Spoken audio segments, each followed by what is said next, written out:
Welcome to another Dispatch Live debate edition, vice presidential style. I'm your host, Sarah Isgur, and of course, I've got Steve Hayes, Jonah Goldberg, and David French joining me. All right, guys, before we get into whether this debate mattered or who won or anything else, let's go back and assess, now that we've watched, what the strategy was and whether they achieved their strategy. David, let's start with you. I'm going to say my perception of their strategy was that Kamala Harris was going to prosecute the Trump record and that Pence was going to prosecute the Biden plan. And I think they both accomplished their mission. I mean, I think that Harris was pretty effective at times when she leveled, both barrels at the Trump record, with the caveat that to this day, I don't know why they haven't gone harder at the Obamacare debacle, which is they're about to go into court to argue that the whole law should be thrown out, and they don't have a plan. It came up, but I mean, I would think that would be something in the middle of a pandemic that you would just hammer and hammer and hammer. Pence, on the other hand, I think he did a good job. If you're a wavering Republican, like you like Republican policies, but you're really, really, really uncomfortable with Trump's record, so you're kind of thinking about Biden. I thought Pence did a really nice job of saying, hey, this guy he's pretty progressive. I mean, this is a Democrat who's you're not going to agree with. And so I think that they both accomplished that mission. And let me just say, I felt nostalgia. I felt like it was like I was watching like Karate Kid, or something. It was like a blast from the past. I mean, you'd have a good question from the moderator, and then the two candidates would not answer the question and deliver their canned speech. It just felt like, the good old times. Yeah. It can be nice. Speaking of which, Jonah. So the question was the strategy going into it.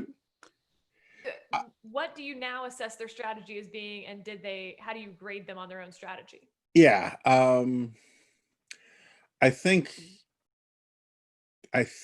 Pence had a couple different strategies. One was to do what David describes of prosecuting the case against the Biden campaign, in large part to corral wavering Republicans. I don't think anybody who liked Biden, was planning on voting for Biden, was someone that they thought Pence was going to win over. It was really the people who were sort of thinking they're just not going to vote or not going to vote for Trump or something like that. And I think he did pretty good at that. I think that he had another strategic thing that was goal, which was a little closer to home, which was not to make the old man angry. There is a certain kind of spousal abuse thing that runs through Mike Pence, that he just doesn't want, he doesn't want to come home to, Donald Trump, who's standing there with the tire iron or something. And also he wanted to seem presidential for his future ambitions. And I think the first goal, I think he gets close to an A on, if you discount the fact that he didn't answer any questions and wasn't particularly honest a lot of the time, but he did it well. The second goal, not making Trump angry, except for the fact that he attracted a fly to his head, which I don't think Trump will forgive. I think he kind of gets at least a B on that. And in terms of helping his own presidential ambitions, I think it's a push to, I don't know, a C, a gentleman's C. Steve, we made it 3 minutes without talking about the fly. I feel good about that. I just wanted to get. I wanted to be first. I wondered how long it would take. I'm not surprised. Not surprised that Jonah went there, right? Yeah. I think Kamala did badly, except for the fact that I guess a fourth thing that Pence wants, but Kamala wants even more, is to use this as a fundraising thing. And there are enough little digital shorts that they can take out of this to do fundraising with, and that was probably successful. I don't think she did a particularly good job of defending Biden or making the case against Trump. I thought they were both pretty annoying. I don't want to make this gendered. They were both very annoying by my lights. But I think that she failed to live up to the hype that the left has built up around her as this sort of glorious prosecutor. And she whiffed a couple times. And the fact that she could not and would not answer, despite invoking Honest Abe and saying, okay, I'll answer it, the court packing question, I just thought was malpractice. So I think she actually gets seized across the board, except for the fundraisings thing. I like the effort to redefine court packing as appointing a lot of white guys. I thought that took chutzpah. But other than that, I thought she did pretty poorly. I think basically each side probably pleased their own supporters. So Mike Pence and his answers, whether he was defending Donald Trump or criticizing Joe Biden, probably had a lot of Republicans nodding their heads along with his answers across the country. Kamala Harris is the same way for Democrats. And in that sense, look, it's a vice presidential debate. So I think the normal conventional wisdom would be in a race where you're now talking about a gap of roughly 10 points in the 538 polling average. The big question is there anything big that happened that upset the race? And I would say the answer to that is no. And even if something big had happened, it's the vice presidential debate. And while I think there's more scrutiny on this debate potentially than on previous vice presidential debates because of the age, which Susan Page brought up, I don't think this. We're going to look back on November 3rd or November 4th and say, boy, was that vice presidential debate that really made the difference here. Well, remember the fly. People might remember the fly, particularly if you keep bringing it up. I think Jonah's point about Kamala Harris just whiffing or just sort of aggressively sidestepping some of the questions that came her way, particularly on court packing, but she did it on the abortion question. She did it on several questions. So did Mike Pence. I mean, Mike Pence, it got to the point where I would laugh when Mike Pence would answer. He didn't even pretend to answer any of the questions that Susan Page was asking. She would ask about abortion and he would talk about Soleimani. And this happened every single time. And, I think sometimes it was strategically wise for him to have done that. I also thought that Pence spent a lot more time than he should have going back and redefending Donald Trump on certain things. If I'm Mike Pence and I've got to defend something like the president's response to coronavirus, I want to do that once and never speak of it again. And we're an hour in and Mike Pence is going back and bringing up, like out of nowhere, bringing up the coronavirus and the White House response to that.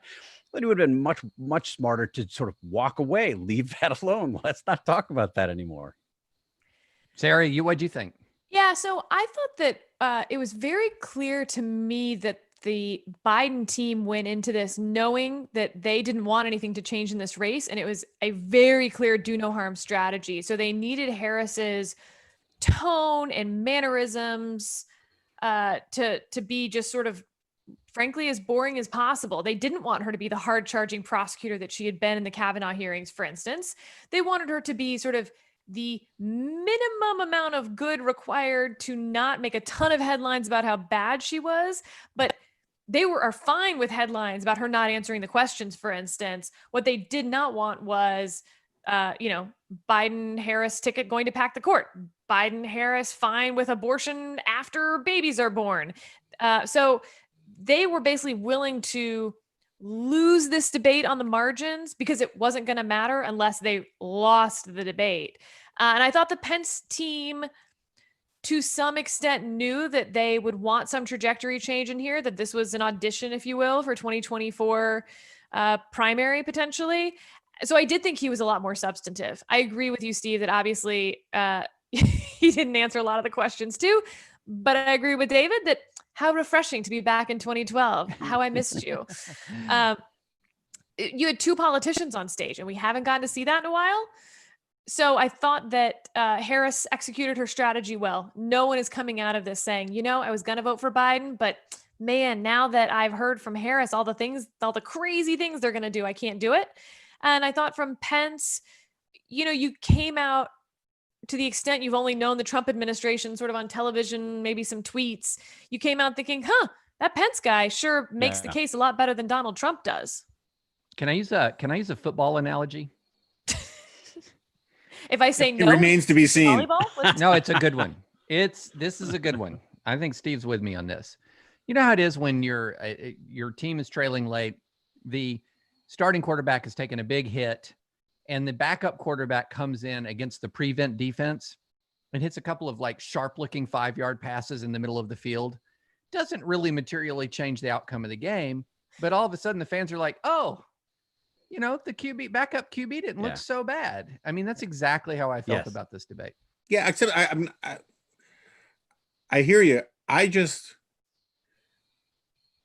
Who is? I mean, this is a point I keep returning to on the regular Dispatch podcast. Who is Mike Pence's natural constituency now? I mean, I know his bread and butter is being a conventional Republican. I mean, if I can use a pop culture analogy, in the Ocean's 11 movie, when Brad Pitt is trying to explain. No spoilers. Steve hasn't seen it. It's only 10 years old. When he's trying to explain to Matt Damon how to play somebody else, he says, "You want to be entertaining but not memorable. You want to be funny but don't make people laugh. You want, that's Mike Pence. He is generic off-brand vanilla, and he wants to be the heir apparent to Donald Trump." And Donald Trump's core base are the people who go to MAGA rallies and cheer and wave flags around and do all that kind of stuff.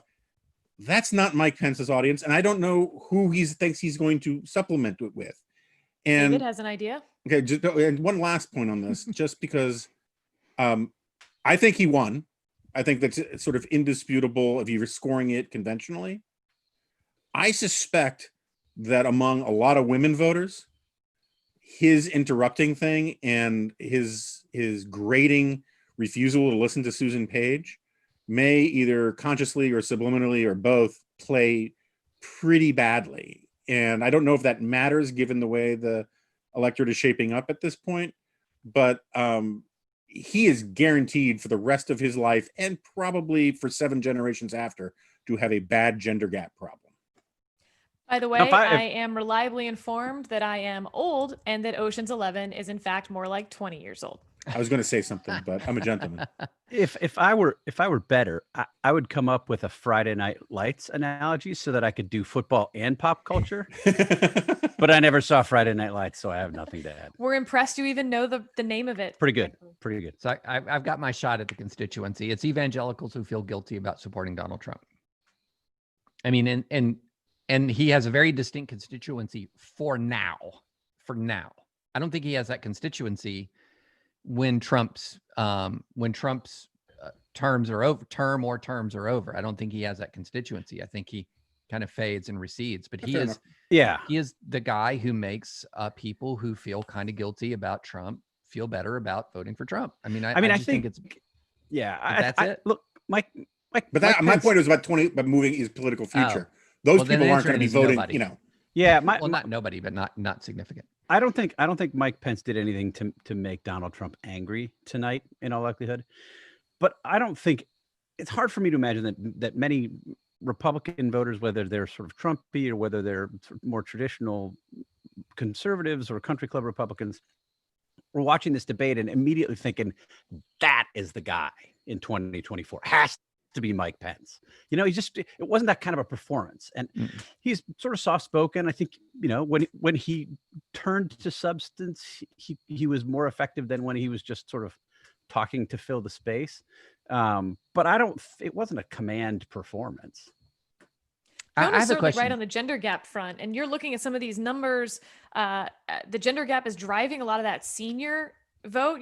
Trump won seniors by 7 points. Biden's now up 27 in some of these polls with seniors, which is crazy. A lot of that is female seniors. Women make up a majority of voters. And so to Jonah's point about the interrupting, I found it fascinating. I don't know what you guys thought about how you perceived the time that each candidate got, but we have an unofficial time score for the two candidates. And I'm really interested to hear your reactions. But unofficial speaking times, Pence, 35 minutes and 22 seconds. Harris, 38 minutes and 48 seconds. That's not how it felt. Not what I would have guessed. Not what I would have. And that's a problem for Mike Pence, because it means that even when you're not getting as much time, you still feel like you're interrupting and taking too much time. And to, be the woman in the room here, taking the armrest on the airplane, unacceptable. Yeah. Well, I think that's. I have a Hogging the question for you, remote. Sarah. Are we just going to keep going into gender stereotypes? Yeah, I think. I mean, if you look at Pence didn't really interrupt that much. I would have a slight disagreement with you on that. Interrupts the wrong I don't term, think talk over his time, and then he just kept going. Yeah. That's what I mean. He ignored Susan Page and mostly ignored Kamala Harris. He didn't respond to Susan Page's repeated attempts to stop him. And she was like the parent who says, I'm going to count to 3, and then gets to 3 and was just like, here, have some ice cream. I mean, there was no punishment when you got to 3. And so Pence she said, understood that you've been quickly. taking more time. And I think she'll get dinged for that. In a, it's not Candy Crowley moment or anything, but she put her thumb on the scale and she was wrong. I have a style question for you, Sarah, since you're our female focus group of 1. Yes. Okay. And Trump has a gender gap problem. Mm-hmm. How does the way that Pence talks impact you at all? And here's why I ask. It's a very familiar way. If you spend a lot of time in evangelical churches, it's kind of like, we call it in the house, evangelical breathy voice. It's sort of like very sincere and soft. And it's something that like in church kind of grates on me a little bit. But it's a very common sort of like almost cultural mode of communication. And I just wonder, how does that come across to you? So part of me was so pumped to be back in 2012 and to hear people with their really horrible, overdone politician cadence. And that's Pence's politician cadence. It comes off as very insincere to me, but so does Harris's. She has a cadence as well. Some of her smarmy moments where she was like, please let me talk, smile. It also came off as very politician, very insincere. Part of me thought, I'm so glad we're back to just politicians being insincere. What a treat. But if we actually lived in 2012, I'd be like, oh, that was so insincere. Don't we have, isn't there a happy medium between like the Donald Trump top rope, elbow to the head approach to politics, and then this overly sincere? I mean, there were times when Mike Pence has done this forever. I mean, this is sort of how he talks.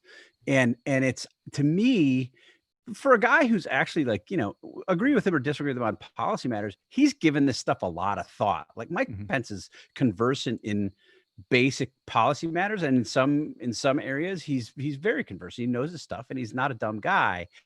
But the faux sincerity and the biting your lip. There are times when I'm watching Mike Pence and I think, man, Bill Clinton was sincere compared to this. Yeah, well, yeah. I think there are a lot of.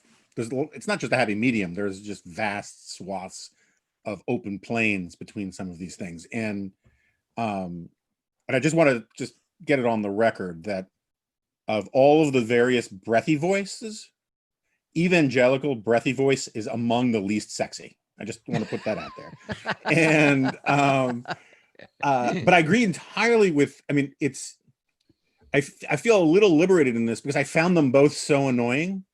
I texted in our Slack channel, and I'm not condoning violence in any way, but one of my favorite German words is Backpfeif Engeschicht, which is a very punchable face.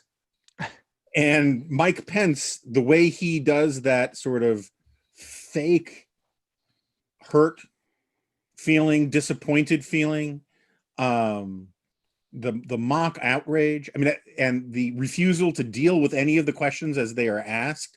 At one point I was joking on Twitter that Page should have tested this by like asking, what's the annual rainfall in Brazil? And just to hear Pence say, Susan, I'm so glad you asked that question. Under Donald Trump's broad-shouldered leadership, we have lowered taxes. It just have nothing to do with the question.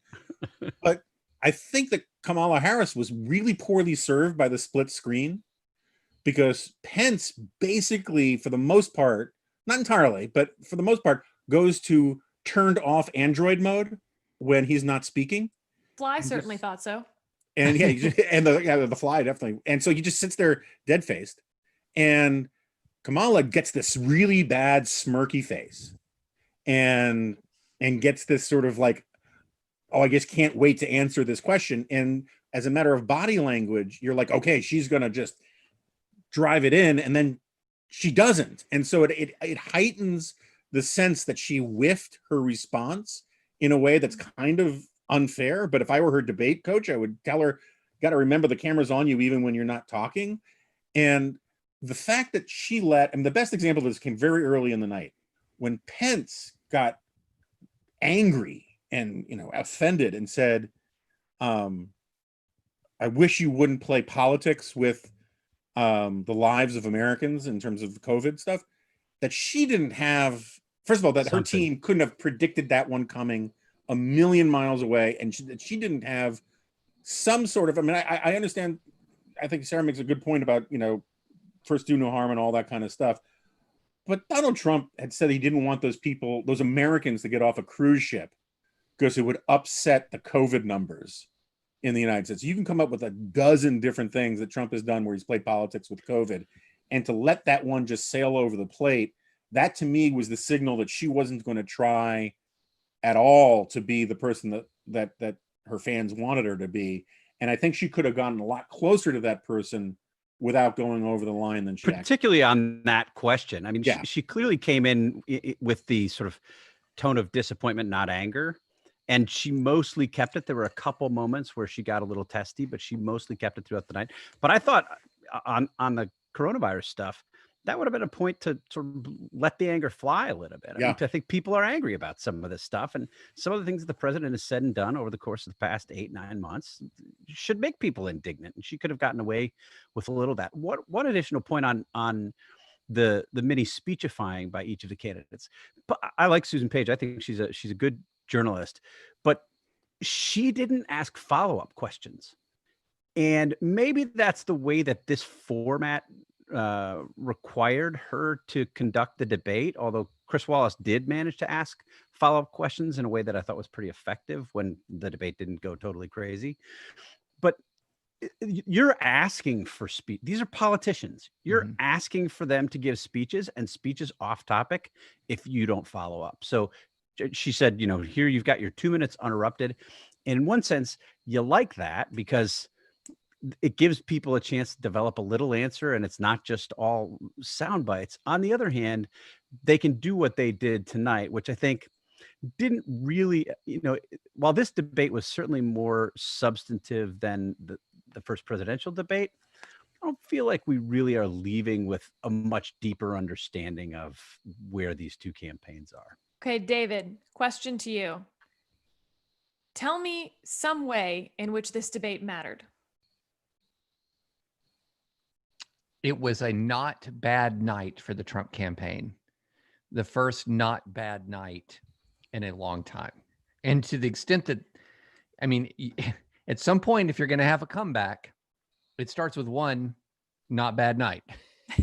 And so I thought, I agree with Jonah. If you're just sort of looking at this purely through conventional debate lens, I feel like Pence had a better night than Harris. I mean, Harris was plainly playing prevent defense, but I thought Pence had a slightly better night. So a comeback has to start with something good, right? I mean, so if I'm going to say, what do you take away from this where it might matter? To the extent that it matters, it's a not bad night.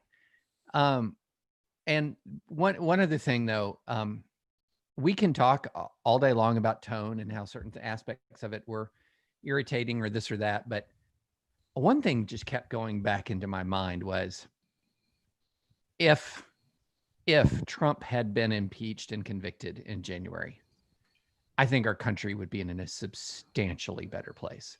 For all of the faults and flaws that I think for all the faults that I think that Mike Pence has, and he wasn't my favorite Republican politician before he was Trump's vice presidential nominee, I think we would be in a substantially better position with the pandemic, and therefore in a substantially better position with the economy had Republican senators not gambled America on an unfit president.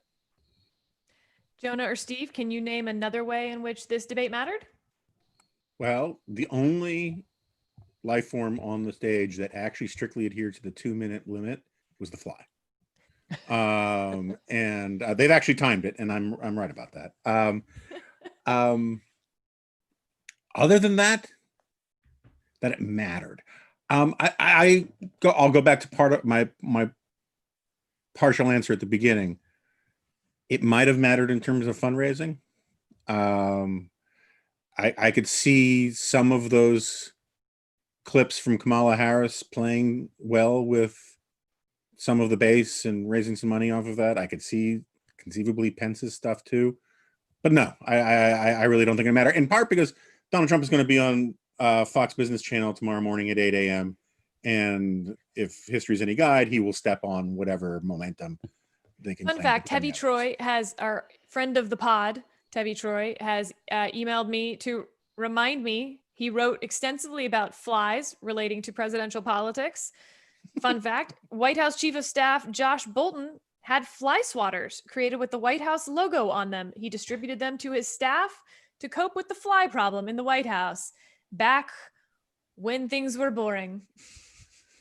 Well, I mean, Tevye is something of a presidential historian of doohickeys. And I wanted to say doohickey because we have a Twitter follower and Dispatch subscriber who agreed to buy a gift certificate if I worked in the word doohickey on Dispatch Live. What? So doohickey, doohickey, doohickey. Thingamabob, Queen Astray, Framfra. There's three of them. So to answer your question directly, Sarah, I don't think that there are many ways in which this mattered.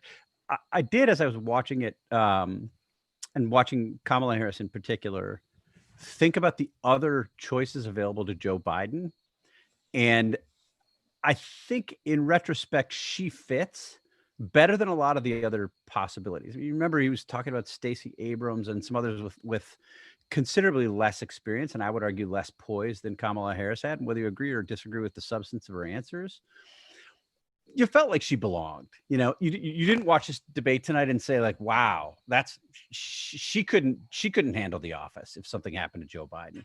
And I think that's, you know, it's not a huge deal. It's not a huge plus, but if it had gone the opposite way, if it had been Stacey Abrams, who I'm just baffled as to why people find her as impressive as they do. I think there would have been a real risk that she wouldn't have lived up to the seat, lived up to the chair. And in that sense, I think this was, you know, that was probably the best thing to come out of this for Joe Steve, Biden. do you think Amy Klobuchar would have had a better night than Kamala Harris did tonight? I don't know. That's a good question. I mean, I think Klobuchar's smart. She can be funny. She also has that. I don't know that she would have kept her composure as well as Kamala Harris did tonight. But she knows how to lose her temper in a Midwestern way, which is the only way to do it against Mike Pence. Fair. I thought so, Steve. I think that's a really fascinating point, because the downside that the anti-Harris people were pointing out before she was picked was that she would have her sights so focused on running for president herself that she couldn't be a team player. So for instance, if they told her to go into the vice presidential debate and say, we're winning, we don't want you to score any points, just don't lose any points. Yeah. That Harris wouldn't be able to do that. And that, yeah, she would nod her head, but she would go into that room and she would score some points because that's what the expectation was for her. And I think she showed tonight that she's a team player. Definitely. And I don't think she went in and bucked the Biden campaign and did what she wanted to do to put herself in a better spot to run for president. I think she was a good soldier tonight. And I think that made for actually a not compelling debate performance for her. Yeah, there were several times when she sort of awkwardly went out of her way to say, well, Joe Biden. And then, you know, the question would be about her record as a prosecutor. And she would, you know, give two sentences on that. This is not an exact example. I don't know if it was in response to this particular question, but then she would quickly turn to Joe Biden believes prosecutors can do X, Y, and Z, and that's why he would be a great president. She did that repeatedly, and it was obvious that she was doing it. Can I twice tonight, Mike Pence used the phrase, at least twice that I noticed, Mike Pence used the phrase, if you somehow win. Yeah. Which I have to think was deliberate, and if it's deliberate, it's kind of sinister, but it maybe also is just a way of making it seem unlikely, not like claiming it'll be stolen or anything like that. Oh, I But took it to push back on the polling. They don't want their people demoralized, so they want yeah, the I mean, people to I feel think like that's the more charitable way to read it, and that's probably Yeah. right. All right. Final closing thoughts as we head into the next presidential debate next week. Are there any things that either candidate needs to clean up or adopt from this debate? Ooh. Either of the main candidates? Is that what you're Yeah. asking? Yeah, and the president for the next debate. Yeah, meaning at the next debate, are they going to? No. Is anything about this debate going to affect that debate? No, I mean, think about what the discussion has been over the past several days. I mean, it's just all about coronavirus, all about the outbreak that appears to have started at the White House, or in at least affected now almost 36 people at the White House, the president's response to that, the answers to the questions, I think legitimate questions that we don't yet have. That's been the focus. I suspect that'll be the focus in part until we get answers to some of those questions. So it's hard to see how there wasn't a moment in this debate where people will say, boy, we've got to go back and get Kamala Harris's view on the court packing question. It's really a question for Joe Biden, and Joe Biden hasn't answered the question. Same with Mike Pence and coronavirus, I think. Let me raise. Go ahead, Devin. No, go ahead. Let me raise a question about the next debate. Here is a factor that I think might end up mattering a lot, to the extent, mattering a lot within the context of within the Isgur prism of it's not going to matter a lot, but mattering a lot within the prism of not mattering all that much. The Isgur prism was Robert Ludlum's least read, but one of his best books. I just want to point that out. Is Trump coughing? I mean, if that, to me, that's going to be a really interesting question. Would he go to the debate if he has a lingering cough?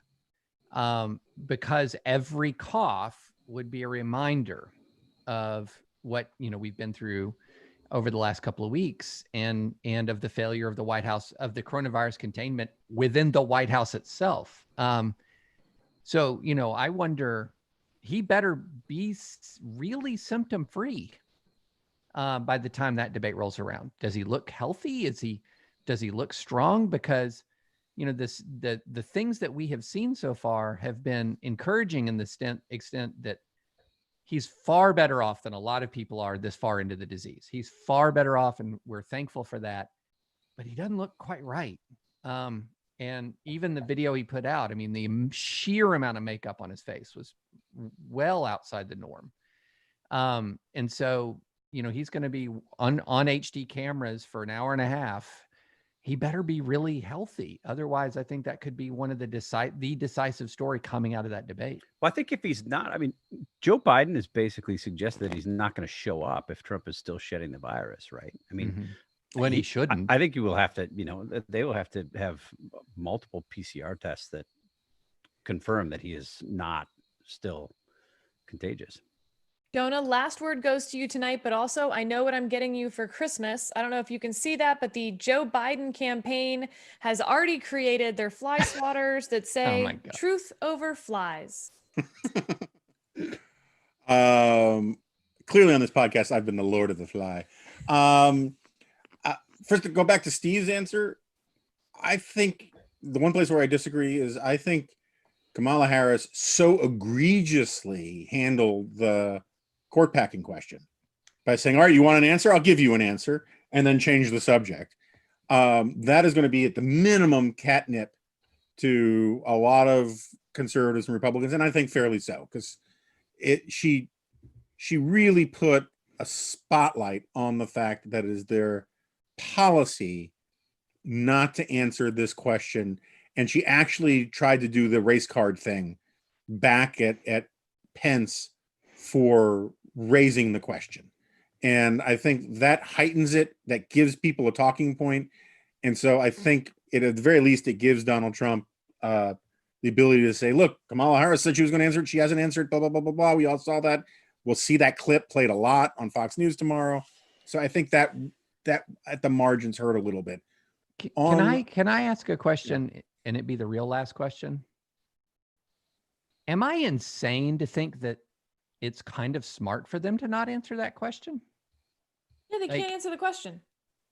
I think it's smart for them not to answer the question in the sense that I think you're asking the question, but I think they need to come up with some better collection of euphemisms rather than reading their stage direction and saying, if we answer the question, everyone will be talking about our position, which is like a self-own, right? I mean, it's basically saying this is a hugely it's this hugely consequential thing that, you know, people care a lot about, that our textbooks have been telling us for 70 plus years was the worst thing that FDR tried to do other than interning the Japanese, which he actually succeeded in doing. And so therefore, because our base really wants us to do it, we're not going to answer the question because we don't want to talk about it. I mean, points for honesty, but they could come up with something that doesn't show their motivation and the cowardice behind the motivation better. I don't know exactly what that it would be, but you know, they flip-flopped on fracking and all sorts of other things. They could come up with some wiggle locution about court packing too, I think. But what if they just, I mean, what if they just said, no, we're not going to pack the courts? Do you think that's going to lead to droves of progressives staying home? I think that would cause a lot of hand-wringing. Yeah. They could say, as of now, this is a moot question because there aren't the votes to do it. And that implies to the base, if you elect enough Democratic senators, there might be the votes to do it. And it implies to the people who don't want it to happen, oh, that's their escape clause because they don't really want to do it. And the answer happens to be true for both constituencies. And with that, thank you so much for joining us tonight. This has been another edition of the Dispatch Live Debate. So we will do this again for the next presidential debate. Check out thedispatch.com/30 days free. We've still got a little bit of time left, right, Steve? Yeah, a little 36 hours, I think. 36 hours left to become a full member. Try it out. No risk, no problem. But we will see you after the next debate. Subscribe to the podcast to get a little preview. Talk soon.